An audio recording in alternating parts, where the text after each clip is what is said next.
Hello student, कैसे हैं?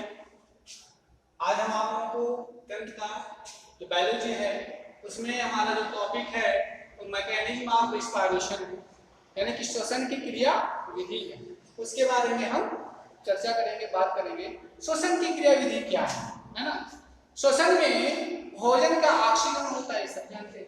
श्वसन क्रिया के दौरान भोजन का क्या होता है? ऑक्सीडेशन होता है, प्रत्येक है ना होता है। इसके लिए ऑक्सीजन की आवश्यकता हो, ऑक्सीजन में ऑक्सीजन की आवश्यकता होती है, और जो हमें कहां से मिलती है?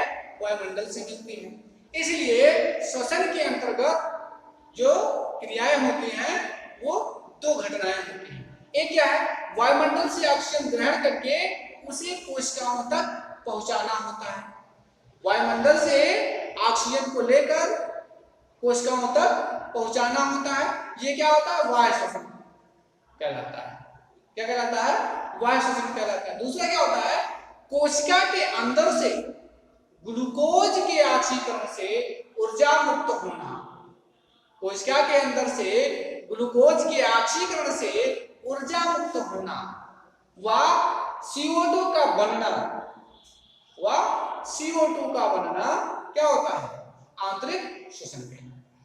इस क्रिया को कोशिकीय श्वसन या आंतरिक श्वसन के नाम से जानते हैं। हम वायु श्वसन की बात करते हैं। जो वायु श्वसन होता है, एक्सटर्नल रिस्पायरेशन जो होता है, उससे हम बात करें, उसके बारे में चर्चा करते हैं। तो वायुमंडल से वायु को ग्रहण करने के लिए, वायुमंडल से वायु को ग्रहण करने के लिए जंतुओं में श्वसन अंग होते हैं। जंतु अलग अलग प्रकार के श्वसन अंग होते हैं। कैसे? किसी के द्वारा फेफड़ा, कोई फेफड़े से है ना, कोई त्वचा से, कोई गिल से, इस तरह से अलग अलग उससे करते हैं। मछलियों में कुलोम के द्वारा होता है ना, तो मछलियों में कुलोम के द्वारा है ना। मेढक, पक्षी व स्तनधारी जो होते हैं वो फेफड़ों के द्वारा करते हैं, और जो कीट वर्ग के प्राणी हैं वो ट्रेकिया के द्वारा करते हैं। वो किसके द्वारा करते हैं? ट्रेकिया के द्वारा करते हैं। हम देखते हैं कि जो श्वसन क्रिया है, जो वायु श्वसन की क्रिया है, वो कई पदों में पूरी होती है। क्या है? कई पदों में पूरी होती है। कौन कौन से पद में पूरी होती है? नंबर 1 क्या आता है? ब्रीदिंग आता है। क्या कहते हैं उसको? ब्रीथिंग कहते हैं, है ना। क्या कहते हैं उसको? ब्रीथिंग कहते हैं, है ना। ब्रीदिंग, इसे क्या कहते हैं? श्वासोच्छ्वास कहते हैं, ब्रीदिंग कहते हैं। इसमें जो वायुमंडल है, वायुमंडल से श्वसनांगों द्वारा शुद्ध वायु ग्रहण करना तथा प्रयोग में आने के बाद में वायुमंडल में मुक्त कर देना होता है, वो ब्रीदिंग कहलाता है। जिसमें वायुमंडलीय शुद्ध वायु को ग्रहण कर पुनः वायुमंडल में कार्बन डाइऑक्साइड को मुक्त करना हो, वो ब्रीदिंग कहलाता है। उसके बाद में क्या? Exchange of gas. तो क्या होता है? Exchange of gas. दूसरा जो है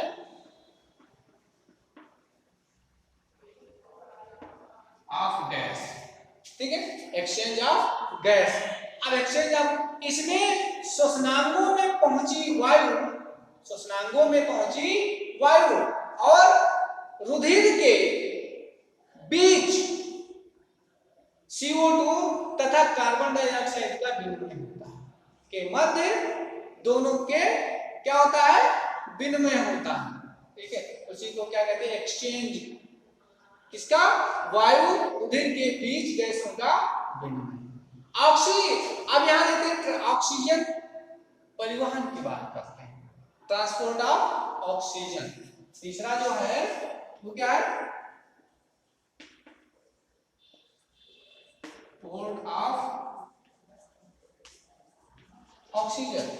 ऑक्सीजन का परिवहन, है ना। रुधिर द्वारा ऑक्सीजन को शरीर की सभी कोशिकाओं तक पहुंचाना ऑक्सीजन का परिवहन होता है।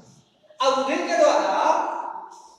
द्वारा ऑक्सीजन को शरीर की प्रत्येक कोशिकाओं में पहुंचाना क्या कहलाता है? ट्रांसपोर्ट ऑफ ऑक्सीजन कहलाता है ना। चौथा जो होता है वो क्या होता है? रुधिर तथा ऊतक कोशिकाओं के बीच गैसों का विनिमय।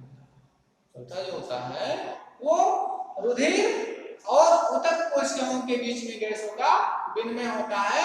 इसमें रुधिर से ऊतक कोशिकाओं, है ना, रुधिर से ऊतक कोशिकाओं में ऑक्सीजन का मिश्रण और ऊतक कोशिकाओं से रुधिर में कार्बन डाइऑक्साइड का मिश्रण होता है। एक तरफ क्या होता है, रुधिर से ऊतक कोशिकाओं में, है ना, ऑक्सीजन का मिश्रण होता है, वहीं दूसरी तरफ क्या होता है, ऊतक कोशिकाओं से रुधिर में कार्बन डाइऑक्साइड का मिश्रण होता है। अगला हम देखते हैं कि transport of CO2 carbon dioxide का परिवहन। रुधिर द्वारा ऊतकों से प्राप्त, रुधिर के द्वारा ऊतकों से प्राप्त CO2 को श्वसनांगों में पहुंचाना ही क्या होता है, श्वसनांगों में पहुंचाना ही कार्बन डाइऑक्साइड का परिवहन मतलब ट्रांसपोर्ट होता है।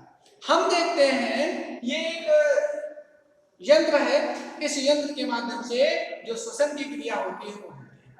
जैसे सांस लेते हैं तो श्वसन क्रिया के दौरान क्या होता है, ऑक्सीजन अंदर आती है, पौधों में बाहर जाती है, ठीक है। वायु तथा रुधिर में ऑक्सीजन का विनिमय होता है, इसमें आदान प्रदान होता है, ठीक है। वायु तथा रुधिर में ऑक्सीजन का विनिमय होता है जब हम सांस लेते हैं तब, ठीक है। उसके बाद में रुधिर द्वारा O2 का संघनन किया जाता है, संवहन किया जाता है। उसके बाद में रुधिर के द्वारा ऑक्सीजन का परिवहन किया जाता है, ठीक है। फिर क्या होता है, रुधिर से O2 जो ऑक्सीजन होता है, ऑक्सीजन का ऊतक कोशिकाओं में मिश्रण होता है। इसमें रुधिर से ऑक्सीजन का ऊतक कोशिकाओं में मिश्रण होता है, ठीक है। फिर क्या होता है, फिर जो है ऊतक कोशिकाओं से रुधिर में CO2 का मिश्रण होता है। ऊतक कोशिकाओं से, है ना, ऊतक कोशिकाओं से CO2 का मिश्रण किसमें होता है, रुधिर में होता है। यहाँ पर क्या होता है, यहाँ पर जो है रुधिर से ऑक्सीजन का मिश्रण किसमें होता है, ऊतक कोशिकाओं में होता है। फिर यहाँ से ऊतक कोशिकाओं से किसमें, ऊतक कोशिकाओं से रुधिर में उसका विनिमय होता है। फिर रुधिर द्वारा CO2 का संवहन किया जाता है। फिर क्या होता है, रुधिर के द्वारा O2 का संवहन किया जाता है ना, ऐसे संवहन किया जाता है। बाद में लास्ट में क्या होता है कि हवा में O2 का विसरण कर दिया जाता है। बाद में हवा के माध्यम से O2 जो होता है उसको बाहर निकाल देते हैं, CO2, है ना, ये उसको बाहर कर देते। इस तरह से मानव शरीर में क्रिया के विभिन्न पद होते हैं और श्वसन की क्रिया होती है, ठीक है। हम देखते हैं क्या, जब हम सांस लेते हैं तो उस समय क्या होता है, गैसों का आदान प्रदान होता है। वायुमंडल से शुद्ध ऑक्सीजन हवा लेते हैं और उसको कहाँ छोड़ देते हैं, जो श्वसनांग होते हैं, श्वसनांग होते हैं, उस ऑक्सीजन को लेने के बाद में उसको रुधिर में ले जाकर के छोड़ देता है। रुधिर में घुली हुई जो ऑक्सीजन होती है वो कोशिकाओं के प्रत्येक, शरीर के प्रत्येक कोशिकाओं में पहुंचाई जाती है। प्रत्येक कोशिकाओं में उसका संवहन किया जाता है और कोशिकाओं में वो विस्तृत होती है, ऊतक कोशिकाओं में वो विस्तृत होती है। और पुनः ऊतक कोशिकाओं से जो कार्बन डाइऑक्साइड होती है वो रुधिर में मिलती है और रुधिर के द्वारा वो कहाँ जाती है, रुधिर से ऊतक कोशिकाओं से रुधिर में CO2 का वितरण होता है। उसके बाद में रुधिर द्वारा CO2 का संवहन किया जाता है ना, संवहन किया जाता है। जहां पर CO2 का जो विसरण है या उसको शरीर के बाहर निकाल दिया जाता है, हवा में CO2 को निकाल दिया जाता है। तो ये चीज हो गया आपका मैकेनिज्म ऑफ रिस्पायरेशन, है ना। अब हम बात करेंगे ब्रीदिंग की, है ना। अब हम इसकी बात करेंगे, तब तक इसको आप तैयार कीजिए, ठीक है, फिर आगे बताएंगे। ओके।